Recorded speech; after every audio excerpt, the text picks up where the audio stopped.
নমস্কার বন্ধুরা, কেরিয়ার উইজডমে আপনাদের সবাইকে স্বাগত জানাই।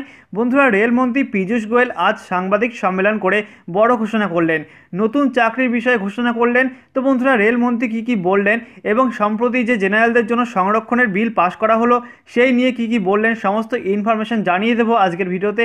জানতে হলে ভিডিওটা অবশ্যই শুরু থেকে শেষ পর্যন্ত মনোযোগ সহকারে দেখবেন। চলুন বন্ধুরা, বেশি না কথা বাড়িয়ে আজকের ভিডিও শুরু করা যাক।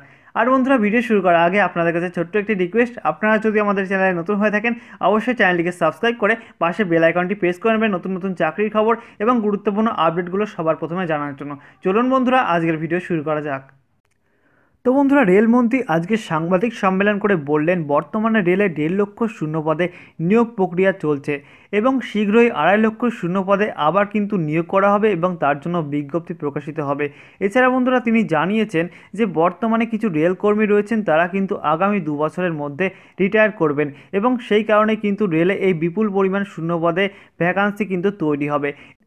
এছাড়া বন্ধুরা, আপনাদের জানানো হচ্ছে যে বর্তমানে একটি বিল পাশ হলো লোকসভা এবং রাজ্যসভায়, যেখানে বলা হয়েছিল যে জেনারেল প্রার্থীদের মধ্যে থেকে যারা রয়েছেন আর্থিকভাবে পিছিয়ে তাদের ক্ষেত্রে 10% সংরক্ষণ করা হবে।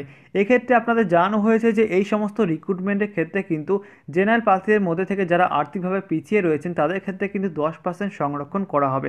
তো বন্ধুরা, এই ছিল গুরুত্বপূর্ণ আপডেট, আপনাদেরকে জানিয়ে দিতে পারলাম। যদি ভিডিওটা ভালো লাগে অবশ্যই লাইক, কমেন্ট এবং শেয়ার করতে ভুলবেন না এবং অবশ্যই চ্যানেলটিকে সাবস্ক্রাইব করে পাশে বেল আইকনটি প্রেস করে নেবেন প্রতিনিয়ত এই ধরনের গুরুত্বপূর্ণ আপডেটগুলো সবার প্রথমে পাওয়ার জন্য। আজকের মতো ছিল এই পর্যন্ত বন্ধুরা, দেখা হবে নেক্সট ভিডিওতে। জয় হিন্দ, বন্দে মাতরম।